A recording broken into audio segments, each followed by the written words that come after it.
Hello and welcome to How to Help Sales Turn Your Webinar Leads into Meetings. My name is Geordie Carswell. I'm the CMO here at ActualTech Media, and I'm happy to be joined by Heather Garcia-Meza, who is a Cisco and Gigamon alum.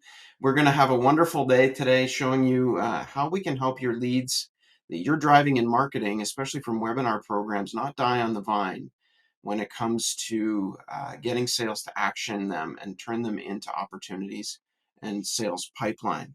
So today we're going to have a fairly quick moving event. The slides will be available as PDF in the handouts area, along with Heather's contact information and her LinkedIn link. So go ahead and connect with her. She's happy to consult with you and assist with your programs as well. We highly recommend that you engage her on a consulting basis for assistance. So I think you'll enjoy that too. Q&A wise, feel free to pop your questions into the Q&A. We'll take them at the end and ask Heather if we can pick her brain a little bit, as well as our $250 Amazon gift card draw. We're going to announce the winner of that in the chat at the end of the webinar program. Today, we're going to cover the steps you need to take to ensure that your webinar leads are supported by the BDR teams or account management teams. We're going to talk about how to partner and align with sales, product marketing, and marketing operations, which is key to making sure that your leads succeed. And also real examples, processes, and tips and lessons learned from Heather's years in the trenches. So we're really excited to have Heather with us, and I'll let you take it away, Heather. Oh, wonderful. Thank you so much. I really appreciate it. It's exciting to be here. I love talking about webinars on webinars. I mean, it's kind of neat, right? You don't get to do that often. But also, I love talking about how we take all the hard work that everyone does and make it actionable and achieve the outcomes we're actually trying to achieve. And so this is, I think, a really exciting time to be talking about something like this. So thanks for giving me the opportunity. All right. So, as Geordie mentioned, I'm going to talk about what you need to do, how to partner with folks, and give you some real examples and tips. I do move pretty fast. As Geordie mentioned, the slides will be available. So, feel free to take a look and reach out if you have any questions at all after. And pop those questions in. We want to hear in the meeting, in the webinar as well. All right. So, first and foremost, before you can even expect to partner with anyone within the organization, especially sales, you need to make sure you've got your house in order. And what that means is that if you want sales to treat your leads as if they are quality, valuable leads, then you need to actually treat them that way yourself.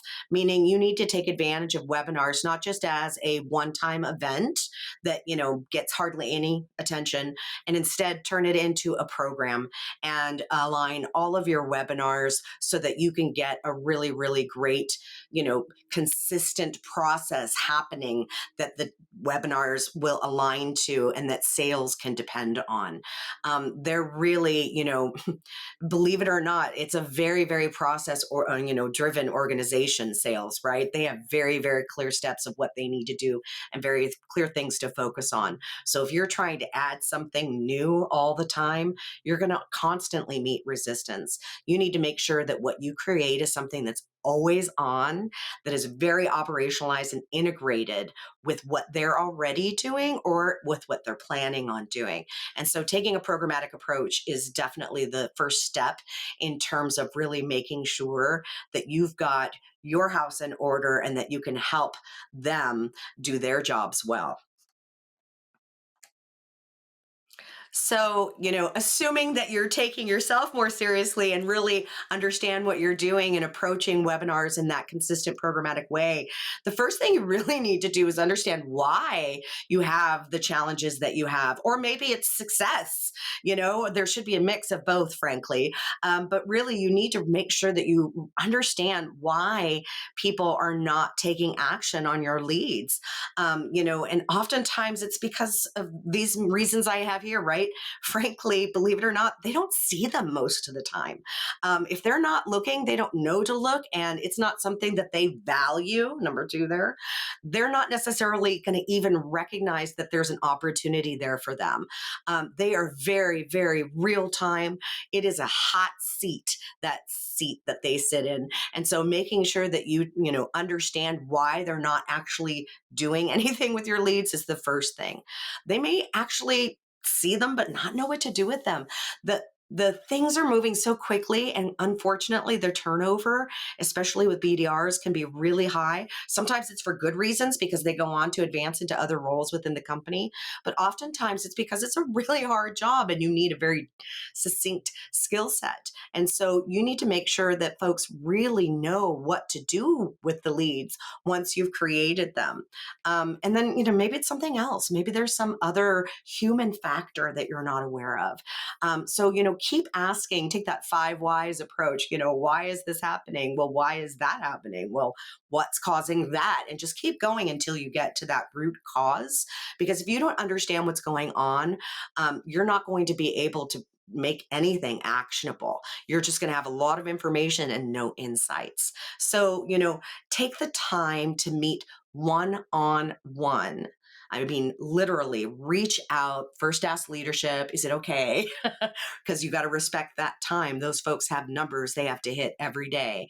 And reach out to the people that are, the person that is consistently killing it with your leads, right? The person that obviously knows what to do and is doing something that can be taught to others. You need to turn this person also into your champion, right? And make them an advocate for these leads. The other thing you want to do is, find someone who's doing, they're trying, but maybe they haven't been that successful, and really understand what it is that's going on for them that's causing the challenge. And then lastly, that person that isn't even trying, that, hasn't had any engagement with your leads at all. And so, really you want to make sure that you're seeking information from people as well as looking at your data, so that you can get to those root causes and then address those instead of getting distracted by the symptoms. Oftentimes when I would raise issues in meetings, there would be, oh, well, the data isn't showing that yet, blah, blah, blah, blah.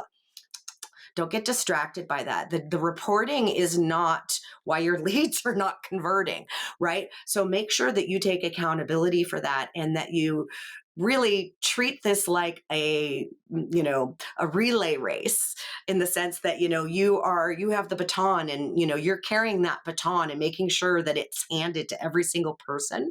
If it's not automatically happening, you've got to be in there, and then you've got to make sure that it's easy for that process to happen. The other thing is to really make sure that you're thinking about your business development reps. I mean, these are the individuals, and there are other acronyms and other things out there. Whoever the person is that is taking your lead, that baton, to the next stage and is going to actually take the next action, you need to make sure that they have absolutely everything they need to be successful and easily accessible to them. That means that, yeah, sure, it's in Salesforce, but you may want to give them a spreadsheet and an email and do some other things. And I'll talk about that a little bit later. But, really make sure that you're giving them what they need when they need it in the way that they're able to use it. And then, things that are most important, is understanding the context of not just who that person is, but what they did or what they didn't do, right? Because based on that action, they may or may not be ready for a meeting or whatever that next step is that you're expecting sales to take. And you may need to put them into a nurture or some other type of marketing led engagement model that enables them to score up until they are ready for that conversation with sales. Um, Make sure that you're really clear again on how that process needs to be followed, because oftentimes people don't really understand. Great, that sounds great, but what do I do with this person, right? Like, how is this different than the other leads that I'm following up on every single day? Or maybe what is the tool that I'm supposed to be using for this particular type of lead to get more information, or the report I'm supposed to be reading, or, the cadence I'm supposed to use in Sales Loft. What are those details, and what should I say? Who are these people? Right? That is going to be super, super critical, because your job is to help sales. And it really is about helping them connect with that audience in a human way, right? Helping them add value to that person's journey that they're on, not just to check that box, I got a meeting. Right. So, what are you going to do to support sales and all the other individuals involved in that process to make sure that they're successful? Um, if you cannot get your people, if you can't get the people who are following up on these leads clean data when they need it, and when I say clean data, I mean you cannot make assumptions. You can't assume that just because there's a process for lead routing, that those leads are actually being routed to the right people, because I guarantee you 9 times out of 10 that hasn't been updated for some god awful reason. Those routing rules change constantly, and the folks in marketing operations do their best to keep up, but it is difficult. And so oftentimes there might be a human in marketing operations that you need to talk to make sure that you really understand, are the rules that are there, are the tools that are set up, is it all really working to give the BDR what you think you're giving them? And is that really enough? Is that really going to work? Because there's a big difference between a, person who, attended a webinar on a thought leadership topic, a fireside chat of, CISOs, versus someone who attended a 4-hour summit that included demos and other vendors, right? And then that person said, hey, I want someone to tell me about pricing. Right? I mean, oh my goodness, right? So your job is to make sure that you are getting the right leads to the right people within your own organization. If you abdicate that responsibility to the other teams that are accountable for it, um, you then are abdicating the consequences.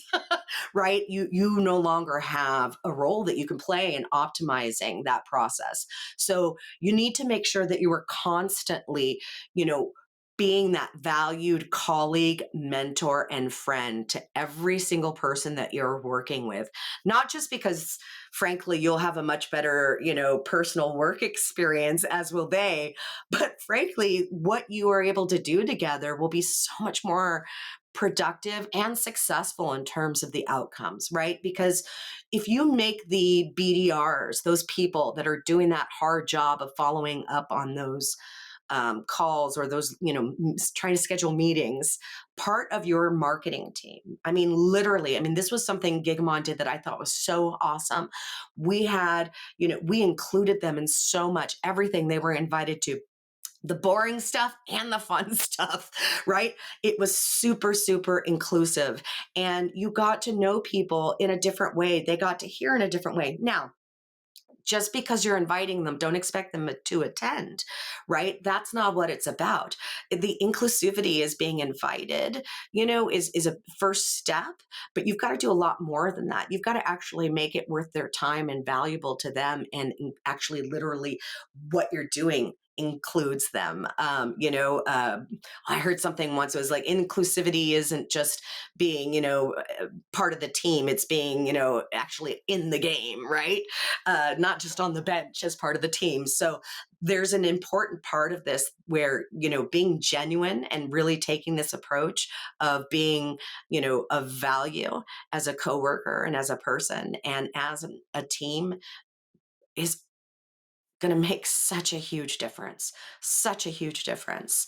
The other thing is, we need to, as marketers, whether they behave that way or not, what you may feel like, the, ugly step kid, but that's okay, because you're still part of the family. And, once you get in there and once you start actually contributing and showing your value, all of a sudden those doors really open up wide, right? Because sales doesn't have time for anything that doesn't add value. Quite frankly, none of us do. But they're empowered to not tolerate you.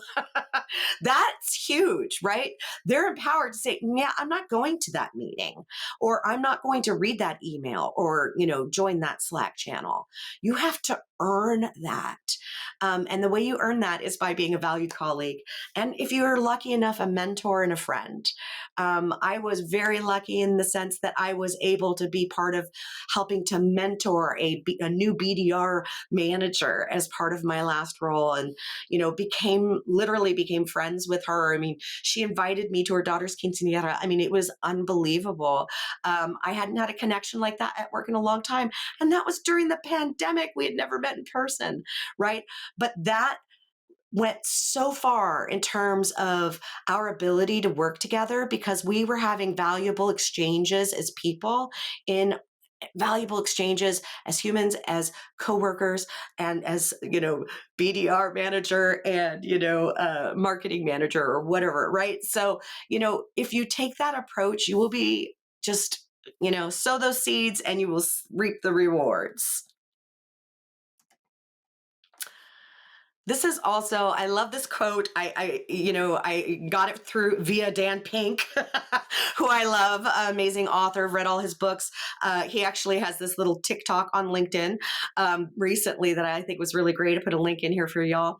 But this little quote here, I think really that he shared, Dan Pink, previously, really makes it, so succinct. Asking for feedback creates a critic. Asking for advice creates a partner, right? And what Dan Pink says in his little vignette here is essentially, nobody most people don't let you, feedback is, oh, I don't want to give negative feedback, right? Or I don't want to make you feel bad, or you'd be surprised. There are a lot of people that don't, but when you ask someone for advice, you're going, I value your opinion, is what you're saying. And that opens it up. And also it disconnects them a little bit from that awkward feeling of like, I don't want to hurt your feelings, right? Because you asked me for my advice. You obviously value my opinion, and therefore I'm going to give it to you. And advice isn't negative, it's just advice, right? Feedback has a negative connotation to it. So, try to operate from that perspective, and you'll get so much further with all the people that you have to partner with. Because while sales is, maybe at the last leg of that race, you've got lots of partners in marketing and product management and operations that you have got to be arm in arm with. Because I said it's a relay race, but really it feels like it's about 12 relay races going all at once.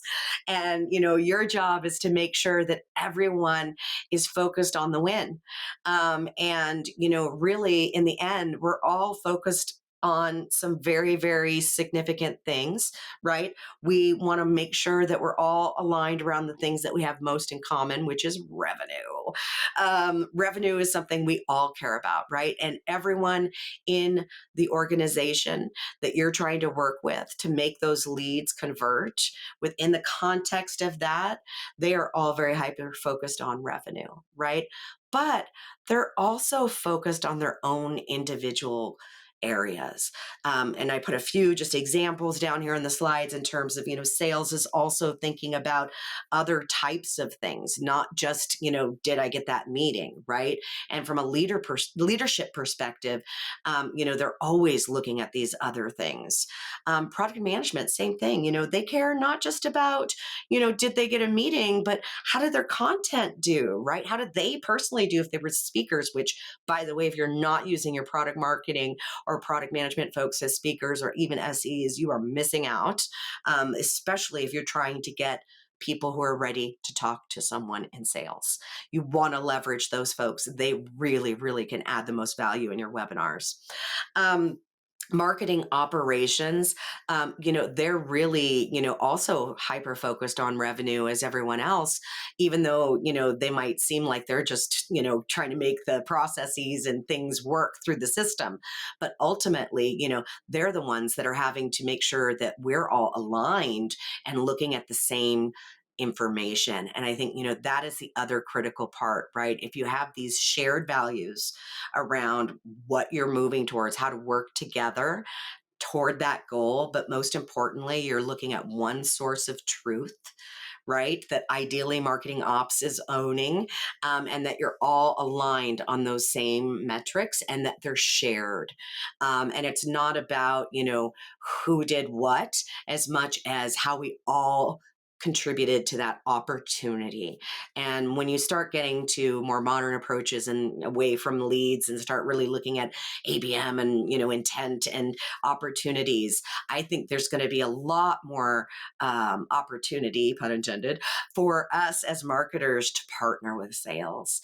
Because again, we're still talking in the language of marketing a lot of the times to them when they're really hyper focused on closing that sale. And oftentimes, as awful as it is to admit, marketing can be more of a distraction and create noise for sales versus actually helping them to focus. So make sure that you're really asking them what it is that they need, right? And asking them for advice and asking over and over and over again, not just once. Continue that dialogue and close that communication loop and make sure that you're communicating back, right? And giving them information. I mean, I love it. It's amazing how much the speakers for webinars, they put so much work into what they do, and they often, don't get that information back in terms of how they could do better, because we don't want to say, oh, like that little nitpicky thing, but really think of it and frame it in terms of, can I give you some advice, right? Ask permission. So flip it around, right? Can I give you some advice? And they might go, oh yeah. And how they receive that will be so much better. And, don't just think of your advice in terms of critique. Think of advice in terms of how they could strengthen what they're already doing really, really well, right? So helping them be better at their jobs is adding value and creating that relationship that you need so that they can actually pay attention, and they see the value. You don't have to prove it, right? That's the whole point, is you want them to feel the value and to see it. You don't want to have to rely on reporting and other metrics to prove that you're actually adding value. You want sales to be able to say in Slack, oh my God, that webinar lead just converted so fast, da da da da da, right? Like, things like that. And, so really, if you focus on being in more of a relationship with these organizations and partnering with them instead of thinking of them as a part of a transaction, you're going to go so much further. So give them templates, give them things that they can use to do their job more effectively. And that's, all the way from, UTM tracking and, things that make it easier for ops when you're, uploading things, all the way through, copy kit templates, so that product marketing or your speakers, like, you get it in there once and it's leverageable by everyone, including having, templates that sales can use in their cadences and their emails and their voicemails and video scripts. If you're not helping by giving them examples, record your own videos. Offer up how to help them take that next level, right? That was one of the things that I did that I think was really, really helpful, is partnering with them on creating videos that they could leverage and experimenting. Again, just get in there and don't think of it as a hand off, even though I have an example of an actual hand off in my deck here for you. It really isn't long term a hand off, but you have to really be able to give them everything they need as if you were walking away. And so I've included in here an example of how we did that with ActualTech Media. It was a great partner for us at Gigamon in terms of being able to have a consistent way that we handled people. And so this is, just this level of detail. It seems silly sometimes, but it makes such a difference. If you document your own processes at this level, and or even deeper like I did, you can have this level of consistency that just goes on and on and on. And the next thing you know, you have the most dependable engine in marketing. I mean, truly, you can really create something that is dependable and predictable in terms of, if you give me this, I can put it in my engine and give you this. And then you also have things you can watch out for, right? Because you know how the process is supposed to work. You can audit it and make sure and identify, ooh, hey, wait a minute, what's going on over here? That's not how that normally works. Oh, well, all of a sudden sales wants us to be focusing on this, right? Or even better, you learn from your own mistakes where you go, okay, I'm not going to do any more webinars the last week of the quarter, right? Because they are already like, they got stuff they got to work on. And, this may be quality, but this is not, they're not working on this right now, right? So again, it's that always be learning approach that's going to make the biggest difference. And then documenting it and being consistent and checking in and asking for advice. How can I make this better?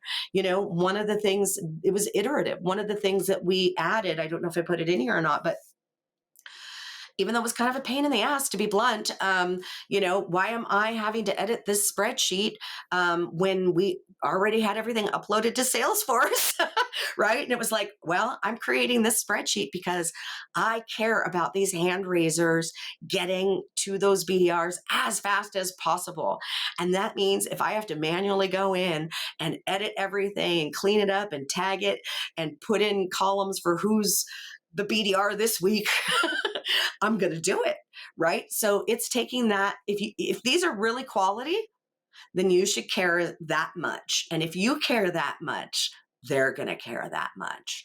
And it really is a trickle down effect in that sense. So, keep in mind, it is always quality over quantity, period. Absolutely. No matter what. If you are focused on quantity, that means that you are not giving your BDRs and sales the best that you could be giving them.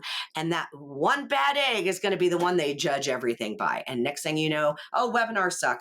I can't get anything done with webinars. And you're like, oh my gosh, that wasn't even a webinar. That was, right? So you got to really, really, really focus on not only what you are giving them, but what they are perceiving as receiving, right? And so, that quality control includes working with others. And, quite frankly, if you have to, it doesn't mean you have the authority.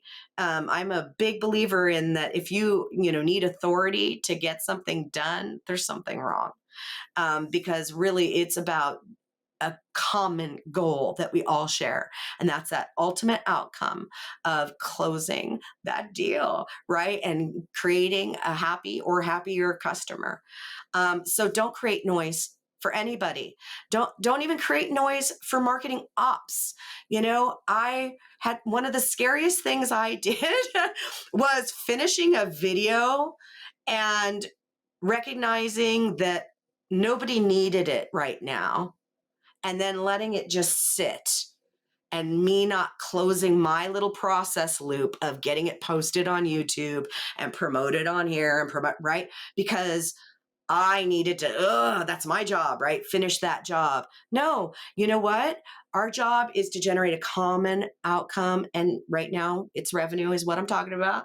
And that's revenue. And, if they're working on my stuff, that means that I am creating noise and I'm creating churn and work for everybody that may not generate value. And then I'm creating noise that's going to block that quality content that maybe they need right now, and they don't need my thing right now. So, if you're thinking holistically about the entire organization, these are the things that are going to come through, and people are going to sense this about you, because it's not just about what you're doing, it's about how you're doing it. And the content matters. Please, please, please make sure that you're being respectful of your funnel, that you're being respectful of your customer, of your target audience, and not jumping ahead. Let people score up. If they have not triggered some kind of hand raising, and know what a hand raiser is, by the way, a form fill is not a hand raiser. Now, that might be the way they raise their hand, but it is not synonymous. Every form fill does not equal someone who needs to be contacted by sales, right? So really think about these things. And the content that you are creating in your webinars can dictate, will dictate, should dictate the appropriate call to action and follow-up activity. And it may be that your webinar is not a lead generating webinar right out the bat. It might be part of your engagement strategy, and it might be part of your nurturing strategy. So don't treat all webinars the same, and don't treat all people who attend and engage with webinars the same. And lastly, one of my biggest tips, please don't think you have to create all the content yourself. Use partners. I mean partners like technology partners, but I also mean partners that you might pay, that can do things that you can't do yet, right? Or that might have access to your audience, that right time, right place, and ready. Right. And I cannot emphasize enough, when it comes to getting meetings, when it comes to getting leads that sales acts on, the ready is the number one thing. If they are not ready for sales, they are not going to answer the door. Sales is going to then say, webinars, your doors suck. I'm not going to knock on them anymore. And so you don't want to be in that trap. Last but not least, people first, customers always. One of the things that I think is Forrester, Gartner, I can't remember these days, probably Forrester, released, CMOs right now are so hyper focused on customer health, and being customer obsessed, even though I think this is something we've all, I think, intuitively known this for a long time, especially in marketing. It's finally starting to come around, with all of the challenges we're all faced now as marketers.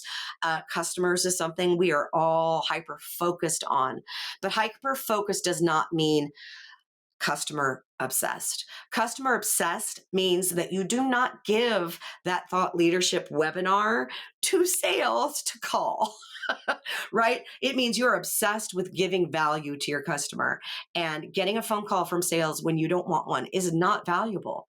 It isn't. No matter what, this, you don't want it either. So, strive to always be kind and empathetic, and you almost naturally become customer obsessed. But do this with everything in terms of, from your approach to your content and who you choose to partner with, how they treat your customers and your potential customers matters, right? It's not just about getting that meeting in the end, guys, right? It's about booking that revenue, booking it, right? So don't lose sight of the long term, by being hyper focused on the short term tactic of getting a meeting. Make sure that you're supporting that entire relay race and all the different ones happening at the same time.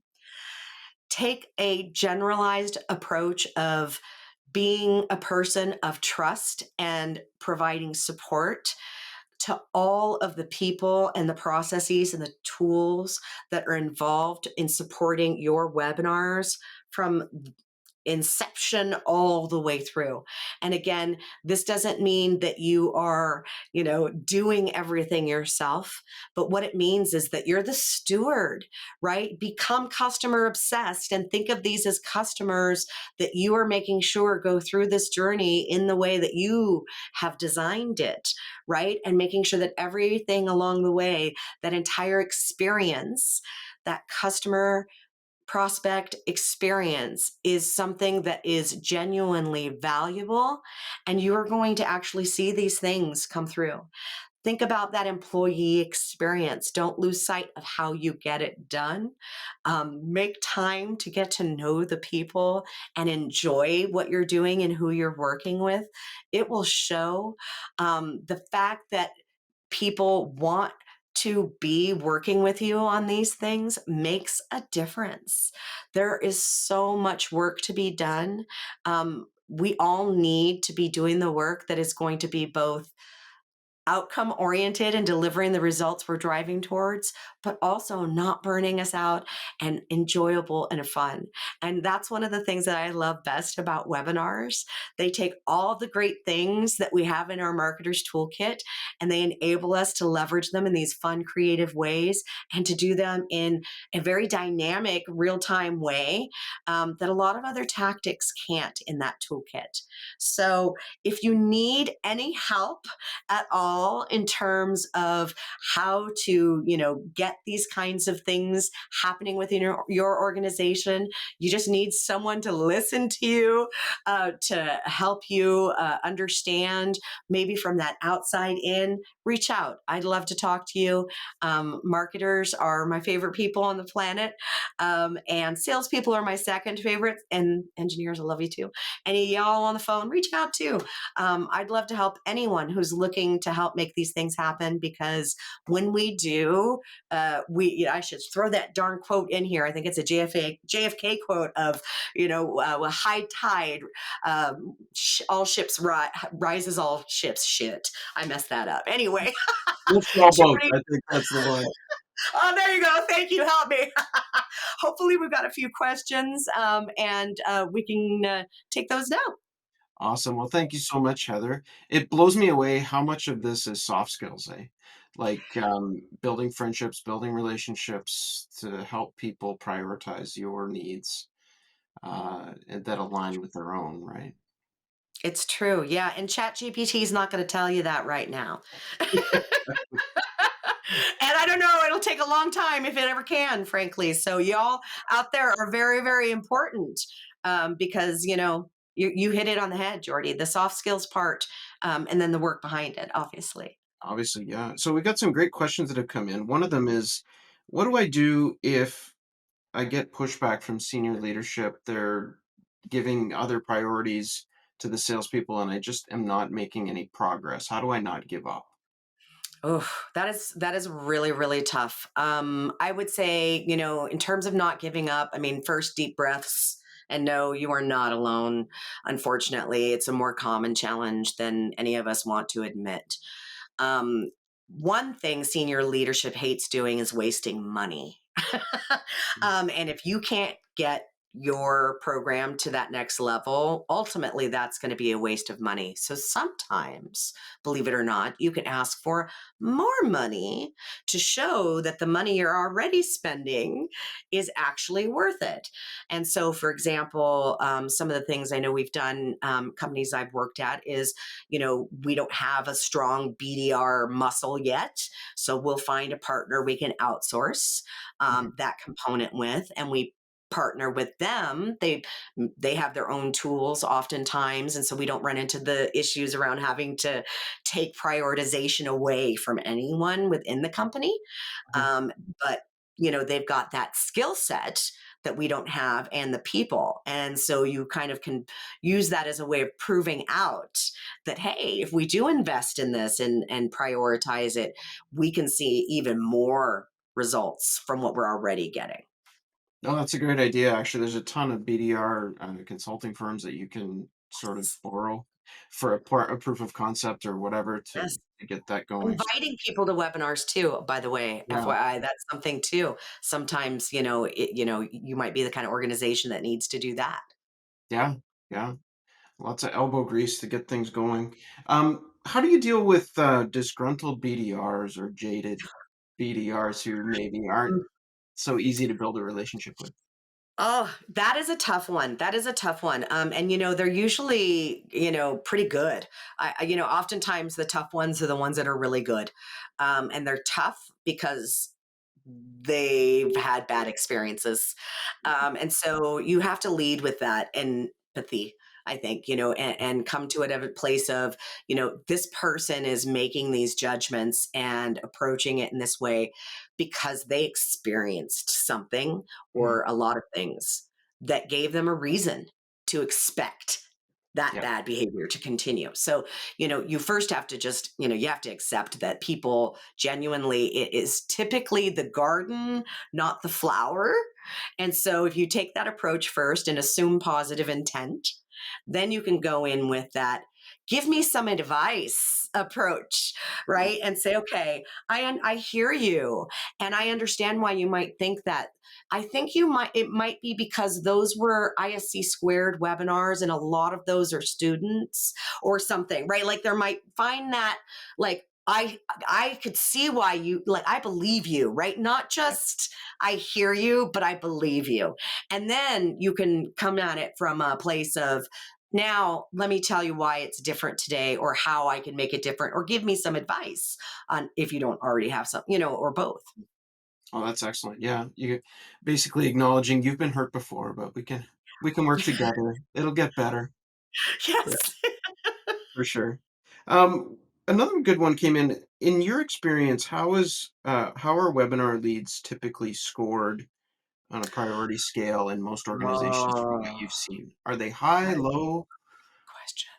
That is a great question. And it really depends on the organization and how they've been treating webinars. I will give you an example. When I first came into Gigamon, I discovered, and I didn't even think to ask this question because it didn't seem like anyone could ever even make this mistake. But when I first came in, I realized that they were treating webinars, they being marketing operations, were treating webinars in Marketo as if they were a one time event, meaning just like a trade show, Right. one and done. Regardless of the fact that I actually had these webinars playing on Bright Talk as on demand webinars driven through an API on my website that enabled them to be the gift that kept on giving. Mhm. Right. So I might have done a one time event, for example, with ActualTech Media, where, that was like, okay, here's my one time event. But when I had this other type of webinar, it needed to be treated differently, Mhm. right? So, that was really, really tough to overcome, is, really understanding what I didn't know to even ask. Yeah. Yeah, so maybe it's a good thing. Just explain to me the process you use now for webinars, right? From marketing ops to ask you or to ask them to walk you through what they're currently doing so that you get a picture of what's happening.